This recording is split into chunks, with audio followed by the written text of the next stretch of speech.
নতুন রাজনৈতিক দল গঠনে দোষ দেখছেন না তারেক রহমান। জানাবো ঢাকা শান্তিতে না থাকলে দিল্লিও থাকতে পারবে না বলছেন সোহেল। জানাবো জনগণের কাছে দেশটা কারাগার বলছেন আফজাল হোসেন।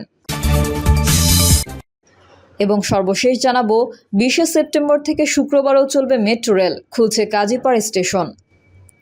এতক্ষণ শুনছিলেন সংবাদ শিরোনাম, এবারে বিস্তারিত। তবে তার আগে অনুরোধ থাকবে আমাদের চ্যানেলটি সাবস্ক্রাইব করে বেল আইকনটি ক্লিক করুন। নতুন রাজনৈতিক দল গঠনে দোষ দেখছেন না তারেক রহমান। নতুন রাজনৈতিক দল গঠনে দোষ দেখছেন না বিএনপির ভারপ্রাপ্ত চেয়ারম্যান তারেক রহমান। তিনি বলেছেন, কেউ যদি মনে করেন একটি উন্নত এবং নিরাপদ বাংলাদেশের জন্য আরও নতুন রাজনৈতিক দলের প্রয়োজন রয়েছে, তাতেও দোষের কিছু নেই। কারণ শেষ পর্যন্ত জনগণই চূড়ান্ত সিদ্ধান্ত নেবে তারা কাকে সমর্থন জানাবে কিংবা কাকে সমর্থন দেবে না।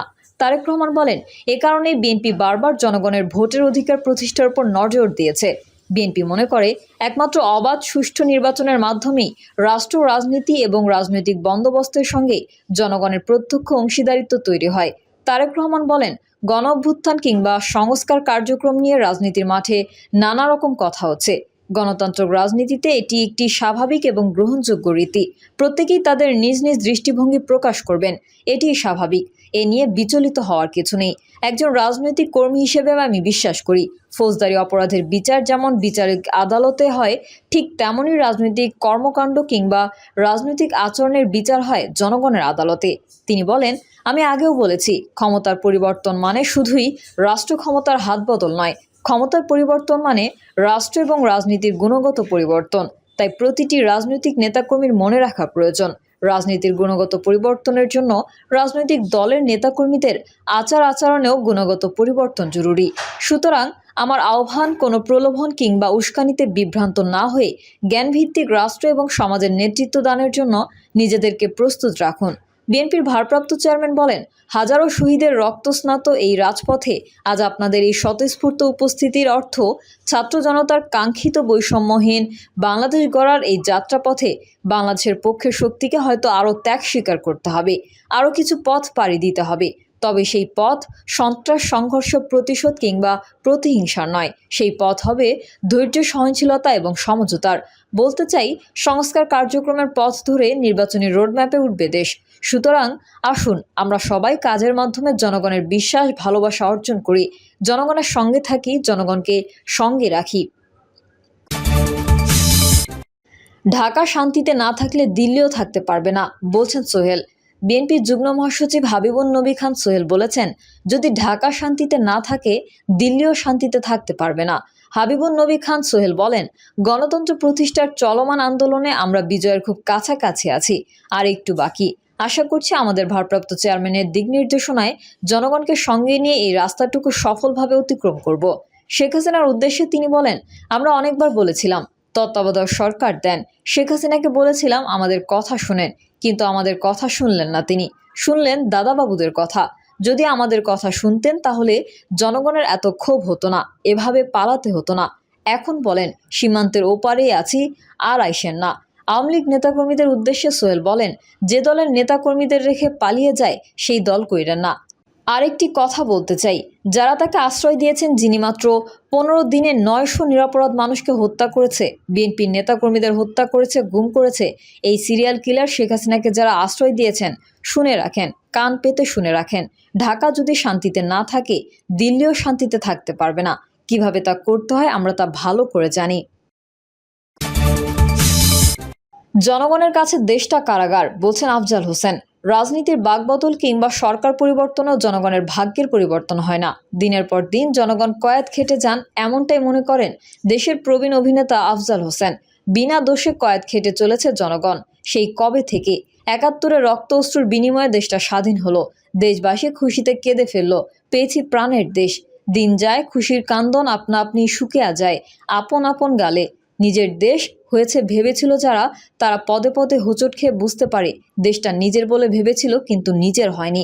অনেক বছর ধরে জনগণ বা দেশবাসী দেখেছে, বুঝেছে দেশবাসী চাইলেই দেশ নিজের হয়ে যায় না।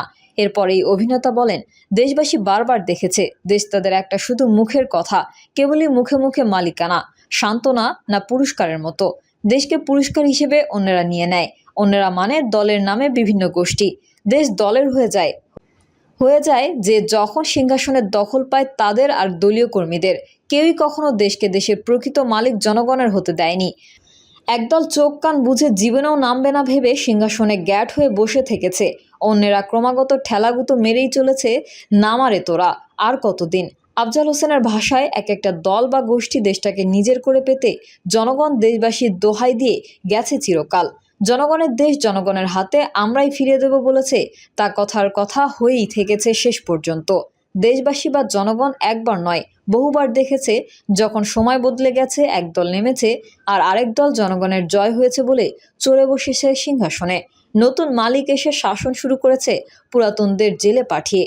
সিংহাসন উল্টে গেলে হাজারটা কারণ পুরাতনদের যেতে হয় জেলে।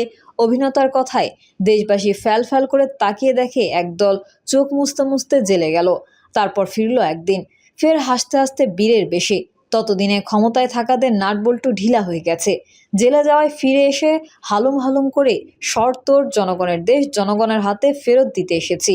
সিংহাসন উল্টে গেলে হাজারটা কারণে পুরাতনদের যেতে হয় জেলখানায়।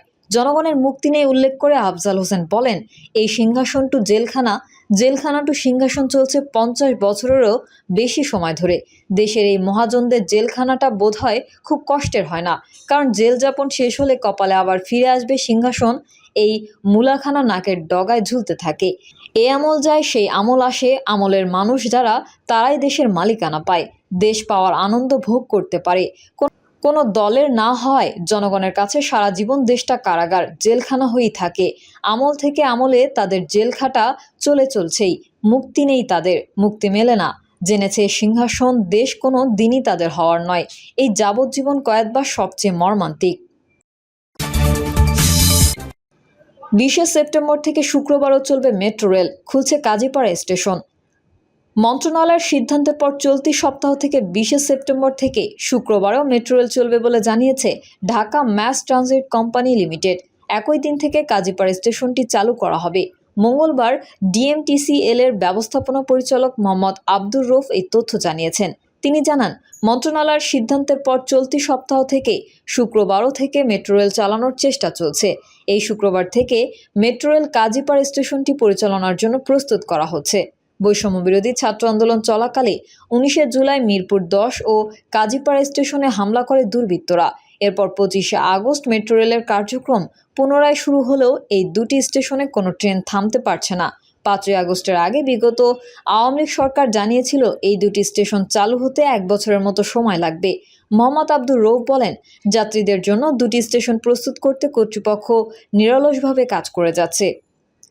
প্রিয় দর্শক, এই ছিল এখনকার সর্বশেষ সংবাদ। আপডেট হওয়া সংবাদ পেতে চ্যানেলটি সাবস্ক্রাইব করে বেল আইকনটি ক্লিক করুন। কমেন্টে আপনার মতামত জানিয়ে আমাদের সাথেই থাকুন। ধন্যবাদ সবাইকে। আল্লাহ হাফেজ।